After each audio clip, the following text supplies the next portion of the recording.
Hey guys, welcome back to the channel. So today is Tuesday, the 28th of July, 2020, and this is the Flight Sim News. So I get some feedback every now and again direct from viewers, and while I'm not able to, highlight things that everybody sends me and suggests, I do my best to highlight things that are sent to me, though. And this is one that I thought was kind of cool. This one is Persian Gulf Airfield Diagrams.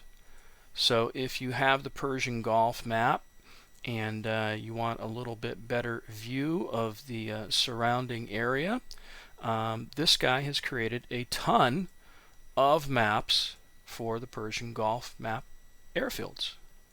So thanks for the tip. Somebody's going to find this useful. This isn't entirely my kind of thing, but I'm sure others will find it very useful. So it's Combat Wombats Airfield Diagrams Persian Gulf. I'll throw a link to this in the video description as usual, and you can check it out for yourself. Here is another suggestion from a viewer, and him and his pals have made this movie called Ambush. It's a fan movie based on the A-10 Warthog.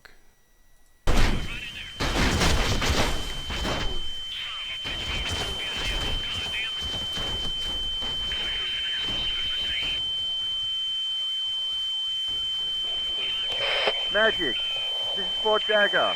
We need close air support. Now!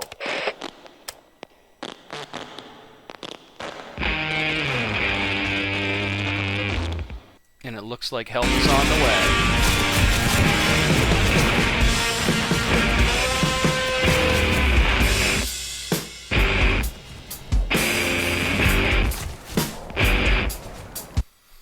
I'm going to cut it right here and let you watch it for yourself, because I'm not sure if that music is copyrighted, and I hate when that happens. I got to go in there and take out the copyrighted music, or I can just turn off the music and let it flow. But that's not quite as much fun, And it looks like it's only got about 158 views so far. So let's help the guy out and go check it out and take a look at it for yourself. I'll throw this in the video description so you can go check it out for yourself.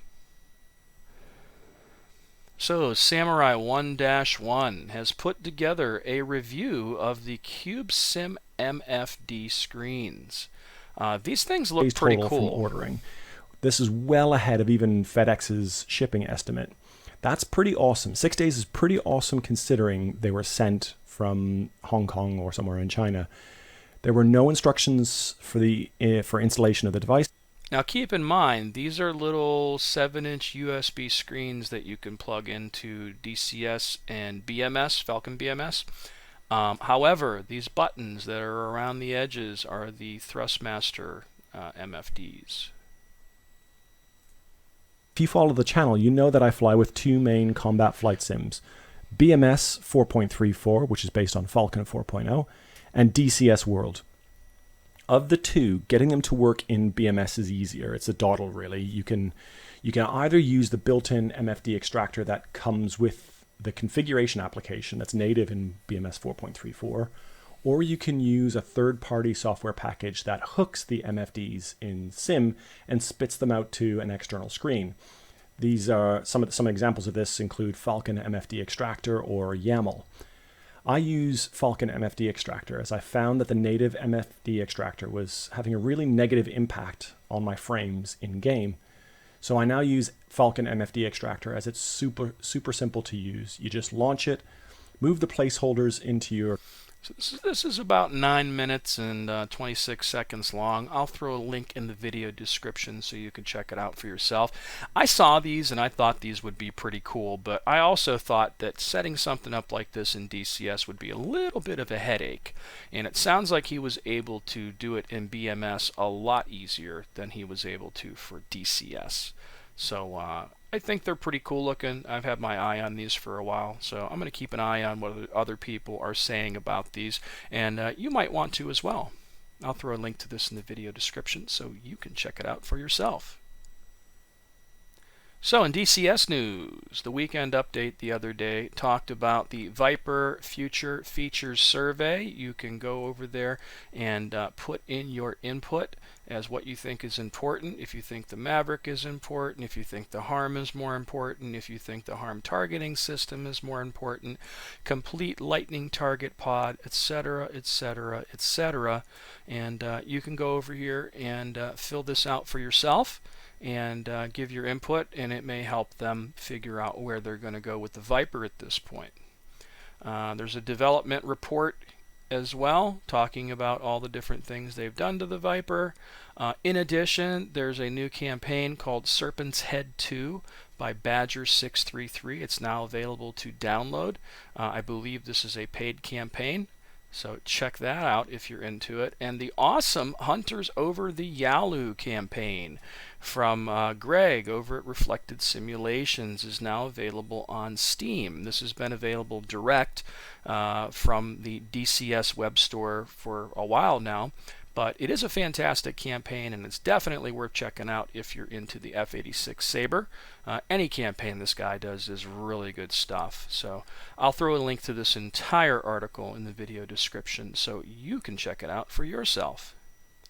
Speaking of Greg, over at Reflected Simulations, the Fear the Bones campaign that Greg was talking about with me on that lengthy interview that we did about a week or so back is being previewed by Redkite.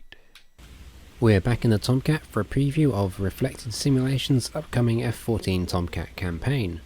A 14-mission campaign with an extra cinematic level largely based around air-to-air with some secret special missions. Including Hollywood inspiration, custom liveries, kneeboards and all that good stuff. It will be playable in single player or 2-player co-op with a Rio. Today we're going into the first mission, so I'll hand over to Reflected for the briefing. Gentlemen, I'm sure by now all of you have heard while we were heading east on the Black Sea instead of our scheduled port call in Athens.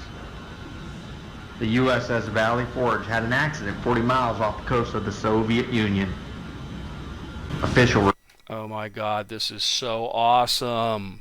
You guys know how I love the Tomcat, so I'm not going to spoil this for you. It's almost 20 minutes long. This is probably one of the most must-see videos, I think, out there if you love the Tomcat as much as I do. And again, this is probably going to be one of the coolest campaigns ever for DCS World. And again, for more info on this campaign, be sure to check out the interview that I did with Greg at Reflected Simulations, where he talks all about it and all the different things that he has planned for it. But Redkite, who is fantastic and one of the best, I think, content creators in our community when it comes to tutorials and videos in general, is also somebody that's definitely worth following. I like watching the stuff this guy puts out. It's really good stuff. I will definitely throw a link to this in the video description so you can check it out for yourself. All right, in IL-2 news, IL-2 Stormovic Desert Wings. There's been a lot of talk about this as of late, and it's going to be released on the 6th. So that's only next week, I think, at this point. They're going to start taking pre-orders on the 30th and through the official IL-2 web store with a 15% discount. Desert Wings TOBRUK. Is it TOBRUK or TOBRUK? Somebody said I was pronouncing it wrong, so not quite sure.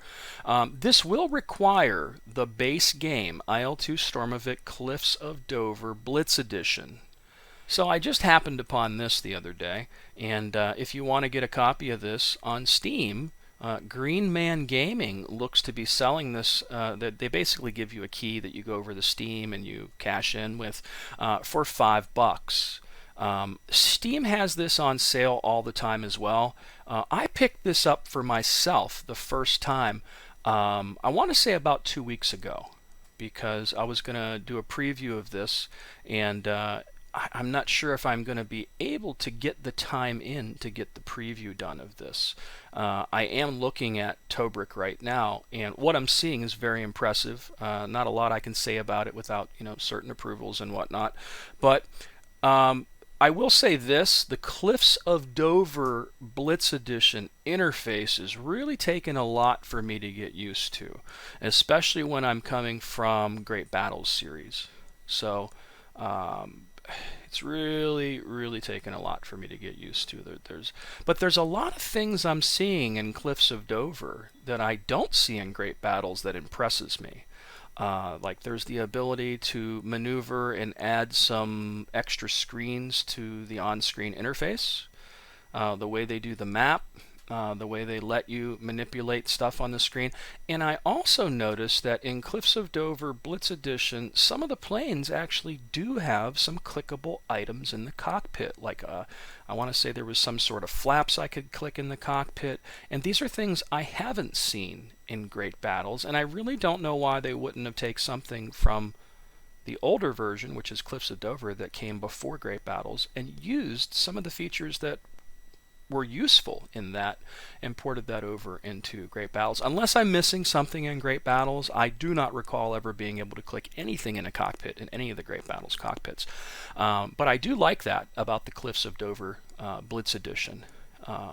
But it is an older product, and what they're doing is they're upgrading this older product with all new content, all new planes, all new visuals, and it's going to be impressive. It is. It's just, for me, so far, it's taking some getting used to the Cliffs of Dover interface and control scheme and resetting up all that stuff, you know what I mean, to find myself in a comfort zone from within the cockpit versus where I am with Great Battles. I'll throw a link to this in the video description and you can check it out for yourself. And again, for $5, why not? Pick it up, try it out, man. One thing I will say is, you know, what I've flown of Cliffs of Dover Blitz, it's pretty cool. The flight models feel good. Everything about it feels just as good. And I'm still impressed with the cockpits in there. You know, the stuff in Great Battles and DCS is definitely better, but I'm really impressed with how good this stuff looked for being an older graphics engine. They did a fantastic job. And again, some of the stuff that's clickable in Cliffs of Dover is really cool. And you will need Cliffs of Dover Blitz Edition if you want to get Desert Wings TOBRUK. In other Desert Wings TOBRUK video news, Wolfpack has yet another video, this time torpedo runs.